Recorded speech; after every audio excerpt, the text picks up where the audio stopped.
Hey, what's up, guys? I am just about to get my webcam very soon, so you can expect maybe next video to have a webcam in it. Might be releasing it a little bit late since I'll be waiting for it to come, but I just decided to do this video because it's something, it's important to me because I struggle with it, and yeah, I think it's a very good thing. So the two things that we have to decide here are, do you play keyboard and mouse or do you play controller? This doesn't apply for everybody, but pretty much a lot of people. If you play controller, you're going to want to be more aggressive and not stay for late game to get kills most of the time because you're not as great at building and editing and you're better at aiming. So for that, it's a struggle even worse in keyboard and mouse when you're on high ping because you want to be aggressive, but you can't take people's walls and you can't make super small adjustments in minimal time because of the delay that you have.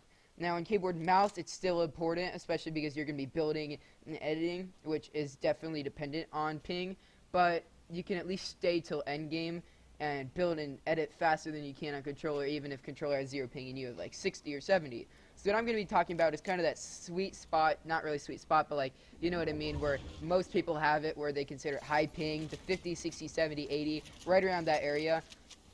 And so I normally play around 50 to 60 on good days, but on bad days it's more around 70 or 80. So the things I'm going to be going over today are how to go pro, or at least how to get a lot better on high ping, and how to lower your ping. Now, it's not going to be the most in-depth guide, but I'm going to try my best to give you all that I have. So my first tip for lowering your ping is to get a modem and use Ethernet. Right now I don't, and I am going to get one soon.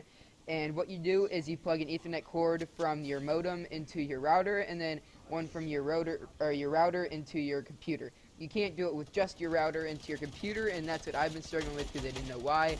But yeah, you want to use Ethernet. It's going to like at least double or triple your uploading and downloading speed, and it's going to lower your ping by at least 10 to 20 on high ping, if not like 30, and it's going to bring it down a lot more, and that's if your router is far away. If your router and modem are closer to your computer, like let's say 2 or 3 feet, it's going to just make it way better. And so that's a great thing Ethernet can do for you.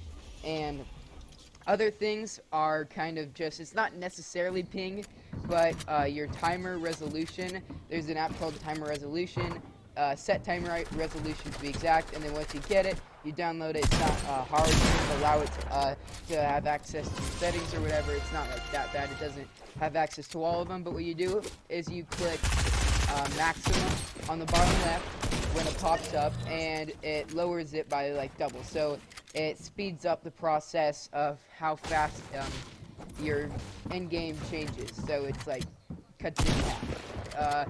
And another thing is, if you struggle with high lag spikes and you're on like 70 to 80 ping for your normal house internet, even with Ethernet and all that stuff, I would definitely recommend trying at least out a hotspot if you have one. It's like on your iPhone, or I don't know what other phones have hotspots, but if you can just try that. Mine is what I use because right now my internet is trash, but if I, like I said, if I can get a modem and then kept connected to Ethernet, I might do it because it's way more consistent, and yeah, Ethernet is consistent, so I won't get as many lag spikes. But yeah, so that's pretty much all the tips for lowering ping. There's other guides that completely address all of that information. There's a lot of codes stuff you can do, but that's not really for me that I can do. There's also this one thing where it's like you have to type miscellaneous or something like that, misc, into your startup bar or whatever it's called, but you have to have Windows 10 Pro, and I don't have that. So because it just lowers your bandwidth, and I don't know how to do that with just normal Windows 10 Home. So I can't help you with that, but the next thing we need to work on is just if you're on controller, obviously, then you're going to have to understand what you need to do to still be able to get kills while being able to get over your ping, is because you can't do things like immediately and you can't react, so it's kind of hard to do box fights. So number one, obviously, is just practicing box fights. I mean, yeah, your ping is going to hold you back somewhat no matter what, but if you practice box fights, you're going to get more used to getting held back from being able to take everybody's wall, so you get more used to that. And I'm just going to go over a few tips and tricks now on controller, and then I'll get to keyboard and mouse. So number one is when you take their wall, if you can, assuming that they're at least on your ping or higher ping, then what you're going to want to do, I might put up a clip of me doing it here or somebody else. You're going to edit a peanut butter peek, which is the top right corner, preferably to the right side because it's a right hand peek and they can't shoot you as easily as you can shoot them. And then what you're going to want to do, instead of placing a stair and editing it, the Mongraal Classic, you're not going to want to do that because that takes too much time and it's going to leave you open since you won't be able to pull your gun out automatically. So what you want to do is put a cone in there, confuse them for just long enough, but you don't have to edit anything. You pull out your shotgun, and by the time that they're not confused anymore and they've understood what you did, you've already gotten a shot in, and their head's probably going to be the only thing poking out. So if you just look for them, it's going to be way easier to hit the head because that's the only thing that's showing. And so reset the wall, and by that time they're going to have to figure out what you've done. So they're going to edit out, and since you have slow ping, you can't shoot again or you can't try to cover yourself, so you're going to want to reset the wall, and then you're going to want to turn to either the right or left, build a wall to the side and ramp, and then you're going to do one quick 90 towards the same way you were facing to take that wall, and they will probably be ramping up at the same time coming out of their box. And so what you're going to want to do is, since you're probably going to have height on them, you're going to want to place a floor and a cone on top of them so that you block them off. And this is another thing called piece control, which I'll cover in another video. It's just extra IQ that all of the pros do. That's kind of that extra little step. You're going to want to place walls on either side of them. So you're going to want to edit the cone and then edit the floor on different sides, which is kind of like an extra pro tip, and it's hard to work on. And of course, if they're not the best player, just edit both of them and shoot them. But since you have slow ping, you can't react as fast, and they're going to be waiting for you if they're a good player, and they're going to shoot you faster than you can shoot them. So you're going to want to do is edit the cone on one side and the floor on the other, so that you have it open, but they can't shoot you because one side is covered on both sides.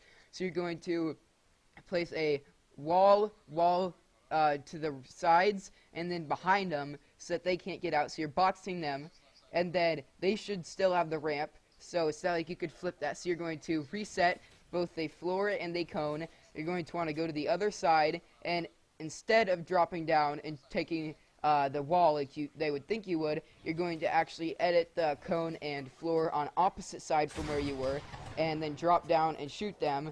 And since it's going to be both lower ground and a difference like that, they're not going to expect it, and you'll be able to get an easy shot. So that's the easiest way to get a kill on somebody if they're boxed up with low ping, and it sounds like it's a lot, but it's more of a process of just like 5 seconds. So yeah, that's the best way to kill somebody on controller, besides obviously just using L2 and spamming their box. But yeah, so that's what I would recommend the most, and it's easier said than done, obviously, but it's going to take a lot of practice, but that's why you have to practice box fights, or maybe even build fights. Just have your friend box up, and then just try that out. And so now we're going to go into keyboard and mouse. This is a little bit more harder to give the thing, because you can't really necessarily rely on your aim as much, because I get that everybody's aim is always inconsistent sometimes on keyboard and mouse. No matter whether you're Mongraal or whether you're a bot, you're still going to have inconsistent aim at times. And so this is kind of harder to judge, because on controller you're pretty much going to hit every shot if you're a decent enough aimer. But this is a little bit harder. But basically what you're going to want to do is you can't really spam them and take down 150 HP before they start shooting back at you. So on keyboard and mouse, I would recommend boxing up. And yes, somebody could do the trick which I just taught you if they're on controller or keyboard and mouse. But boxing up and creating 2 boxes is way easier, because then if they take your wall, you can always place a ramp there before they place a cone or a ramp, and then you can back up into the other box and try to get away and ramp up before they ramp up, so that they can't do to you what I just taught you. But I would recommend just boxing up and looking for third-party kills, shooting at people in build fights or shooting at people rotating, and always just tunneling and shooting people when they're in the open is the best way to get elims and placement points, because this time you need to rely more on placement points, because you can't just run into everybody's boxes and get kills consistently. And so yeah, that's just what I'd recommend, is work on tracking the motion on keyboard and mouse, because that's what's really going to be useful. And if somebody does hop in your box, again, you need to practice box fights. That's probably something you need to practice even more in the build fights, which people practice build fights way more than box fights on average. So, yeah, practice box fights as much as you can if you play on keyboard and mouse or controller. And, yeah, that's pretty much just everything. You have to practice what you're doing, but you have to know what to practice, or else it's not going to be useful. So, yeah, that's pretty much all I have for today. If you want to watch a more in-depth video on each of these, you can watch Itchgarian. He has a lot of great tips and tricks.